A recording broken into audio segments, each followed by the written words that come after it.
Hey everybody, it's Chris Bummer here again for JOBLO.com with the 10 best films of the year, or at least according to me. Over the next few days at JOBLO.com, most of our film critics will be putting out their 10 best lists, and this is mine, and of course it's only meant to be my opinion and not the opinion of the website. But with that in mind, these are the movies that I think were the absolute best of the year. Now, I've been posting a lot on Twitter lately about how I thought that 2019 was absolutely one of the best years in cinema that I could really remember since about 1999. In fact, when I was making my top 10 list, I was hard-pressed to squeeze some of my favorite movies of the year onto the list. Movies that I gave close to perfect scores to. One that didn't make the list was The Nightingale, which I absolutely loved at Sundance. Another is Midsommar, which was on the top 10 list until I saw one movie pretty late in the run, and no, it was not Star Wars Rise of Skywalker. Another movie that I totally thought would make my list when I saw it earlier this year was Blinded by the Light, which I was absolutely charmed by at Sundance. Same thing with Booksmart, and of course Ford v Ferrari, a movie that I absolutely loved and definitely I'm going to rewatch over and over again. Knives Out 2 was another really great one. But none of these films actually made my top 10 list, and for me, that just goes to show you what an amazing year this was, because those are all spectacular, exceptional films. For me, the 10th best film of the year is definitely Bong Joon-ho's Parasite. This has made a lot of headlines lately because it's gone on to become one of the highest grossing foreign films ever to be released in North America. And I'm glad to see it because it is an absolutely biting social comedy starring one of South Korea's greatest actors, Song Kang-ho. Song Kang-ho is a guy that you've probably seen if you've seen Snowpiercer. He was the Korean-speaking conductor, and he's also one of their leading actors. Great movies like Thirst, Sympathy for Mr. Vengeance, which is another terrific movie, and is a guy who's basically made a huge career for himself without ever really doing anything in North America. Instead, we go to him, which is kind of the way it should be. Parasite is an absolute masterclass in filmmaking for Bong Joon-ho, and it's quite a return to him to more modest filmmaking after doing the big budget Snowpiercer and Okja. It's heartening to see that a movie like this could connect with audiences in such a big way, to the point that it's grown a pretty solid $20 million for Neon. In many ways, it is the most 2019 of 2019 films. Although another film that I could definitely say is very much a 2019 film is Joker, directed by Todd Phillips. Now, this movie was greeted with some unbelievable headlines when it was coming off of its Venice Film Festival and Toronto Film Festival premiere. A lot of people predicted that there'd be anarchy at the movie theaters that were showing this movie.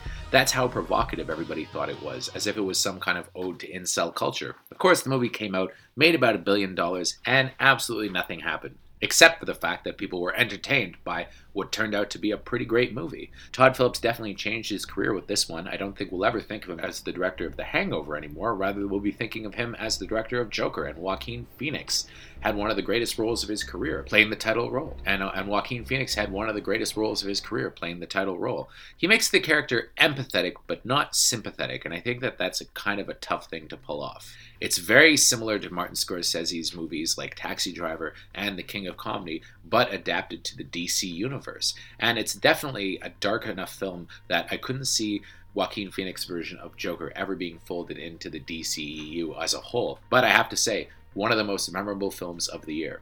Number 8 for me is a movie that a lot of us didn't see coming. It's directed by the Safety brothers, and it's Uncut Gems starring Adam Sandler. Now, I have not been a big Adam Sandler fan in the last couple years. I do like some of his films. I like it when he gets serious. I like it when he did The Mayor with Stories, which I thought was a great little film by Noah Baumbach for Netflix last year that not a lot of people saw. And I was actually very happy to hear that he was working with the Safety brothers, because they brought something out in Robert Pattinson with Good Time that was good enough that it got him High Life and then got him the Batman. Adam Sandler totally changes his career with his portrayal of an unhinged, gambling-addicted jeweler whose life is basically falling apart and owes a ton of money to a loan shark played by Eric Bogasian, who's also great in the movie and I don't think is getting enough attention. This movie is, well, basically like doing drugs for 2 hours. It's insane. It moves at a crazy pace. The soundtrack is nuts. And you'll never look at Adam Sandler the same way again after watching this movie. But I have to say, it's a very stressful watch. Now, Uncut Gems is coming out via A24 in the United States, but in the rest of the world, it's a Netflix movie. And I think this is just another example of how amazing Netflix has been this year. I have to say, in my top 20, I would say at least 6 or 7 of my films are Netflix films. And that includes the next entry on my list, number 7, Dolomite Is My Name. This is Eddie Murphy's ode to Rudy Ray Moore, and it is serving as one of the greatest comebacks of the last couple of years. Eddie Murphy is absolutely on fire in his first R-rated movie since I think 1999's Life, and seems to be having the time of his life playing Rudy Ray Moore, and it's an affectionate tribute to a guy whose legend hasn't really been talked about lately. But Rudy Ray Moore did things his way. Dolomite may not be a great movie, but the movie about the making of Dolomite sure is, and it has a great script by Larry Kraszewski and Scott Alexander, guys who wrote Big Eyes, The People vs. Larry Flint, and Ed Wood, which I think this movie owes a lot to. It's really a terrific film, and Craig Brewer, who directed Hustle and Flow, seems to be the perfect director for Eddie Murphy, to the point that they're actually doing Coming to America Next together. So, it's good to see that Eddie Murphy is back, and I think that Dolomite Is My Name is one of the most successful films of the year. Number 6 is a movie I only saw at the very last minute, 1917. Now, this bumped Midsommar off my list, and I was not expecting it to. I love Dunkirk, and after Dunkirk came out, I was kind of over war movies. I thought that Dunkirk had done everything so well that you couldn't possibly do one that was as good as Dunkirk. But I have to say, Sam Mendes and especially his DP, Roger Deakins, really do something special with this amazing, harrowing tale of World War I, which is in itself pretty interesting because World War I is very rarely depicted on the big screen. Everybody's talking about how it's basically one unbroken shot, which they used, of course, a lot of CGI to make it look like it was done that way. It definitely wasn't one unbroken shot, but you would definitely swear watching the movie that it was.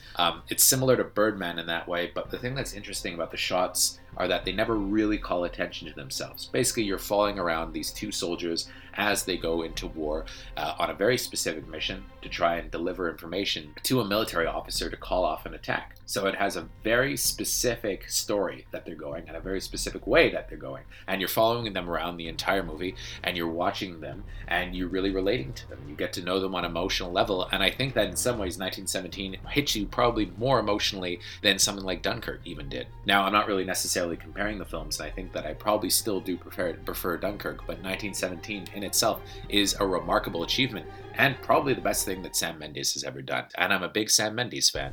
Number 5 is a movie that nobody's talking about, but they should be talking about. It's Waves, and it stars Kelvin Harrison Jr., who is an actor that has been really up and coming in the last couple of years and was also great in a movie this year called Loose, as a high school athlete who, let's just say, is under a hell of a lot of pressure. Pressure from everyone. Pressure from his girlfriend, pressure from his dad, who's borderline abusive, played by Sterling K. Brown, pressure from his coaches, just pressure all around. And what the director, Trey Edward Schultz, does is that he plays with aspect ratios through the movie. And in fact, you see Kelvin Harrison being squeezed by the aspect ratio as it goes on. It gets wider and wider and wider and wider and wider to the point that it's something like 3-to-1. It's pretty nuts. But what's also crazy about Waves is that halfway through the movie, his story stops, and then they pick up his sister, played by Taylor Russell, in a performance that I don't think enough people are talking about, who falls in love with a fellow athlete of Harrison's, played by Lucas Hedges, in a really charming performance. And it goes in a completely different direction than the rest of the film was going. But I think put these two movies together and you have a borderline masterpiece. And it's one of the great tragedies of the year that nobody seems to be talking about these films, and that nobody, or this film, I just say these films because it almost feels like two films, but it seems that nobody actually went to go see this, and it disappeared pretty much without a trace when it opened in theaters. Another movie that I have to say people are not really talking about, but they should be, is The King, directed by David Michaud, which was another Netflix movie. And I think that probably the reason The King is being ignored by a lot of people is the fact that Netflix had such an insane year. Most people are talking about Marriage Story because there's a lot to talk about there. Same thing with The Irishman. But The King in its own way is pretty much just as good, and definitely one of the best medieval action films that I've seen in a long time. So basically what David Michaud and co-writer and co-star Joel Edgerton did is they took Henry IV Part 1 and Part 2 and Henry V and turned it into what you'd think would be a conventional costume drama, but really isn't. There's not a ton of action in this film, but when it hits really strong and gives Timothée Chalamet really what I think is the best role he's ever had outside of Call Me By Your Name. Now, a lot of people like to make fun of Timothée Chalamet. You know, Timothée seems like a pretentious name, right? I didn't know if I'd be able to buy him as an action star. That's why I was kind of worried when I heard that he was leading Dune. But man, I'll tell you, if he's anywhere near as good in Dune as he is in The King, we are in good hands. This film is exceptional. His Henry, the Prince of Wales, is an insanely good lead. Tough without being physically strong. Mentally tough. Joel Edgerton plays Falstaff. He's amazing in the film. Ben Mendelsohn has a small role. Sean Harris kind of steals the film as one of Henry's advisors. And it has an amazing soundtrack by Nicholas Britell, who's also doing really good work on TV's Succession. The King, if you haven't seen it, is definitely one that you got to check out. And it has some of the best medieval action scenes that you've ever seen. Oh yeah, and a scenery-chewing, scene-stealing performance by Robert Pattinson. Getting further along into my list comes another Netflix movie, Marriage Story, directed by Noah Baumbach and starring Scarlett Johansson and Adam Driver. A lot of people are talking about how in some ways this is a little bit autobiographical for Noah Baumbach, having gone through a divorce with Jennifer Jason Leigh and clearly poured some stuff into the film. That kind of undersells it though. I don't think it's Noah Baumbach's story. I think it's universal in some ways, and a lot of people are kind of complaining about the fact that yes, we're watching two very privileged people go to war in court, but I think the story in some ways is very universal, not only for people that have gone through divorces and have fought over child custody, but also any kind of long-term relationship that's broken up. Scarlett Johansson is great, but I have to say Adam Driver probably would be my pick for Best Actor off of this film. His work is exceptional. He's funny, he's heartbreaking, and he can sing. I mean, who knew? This is a terrific movie with some really good supporting performances too, particularly by Laura Dern and Alan Alda, the great Alan Alda. Check this one out if you haven't seen it. And number 2, yes, another Netflix movie, and if you follow my reviews at all, you won't be surprised to know that Martin Scorsese's The Irishman, all 3.5 hours of it, are my runner-up pick from the year. I gave this one a 10 on 10, and I was lucky enough to see it theatrically. Only got up to go to the bathroom once.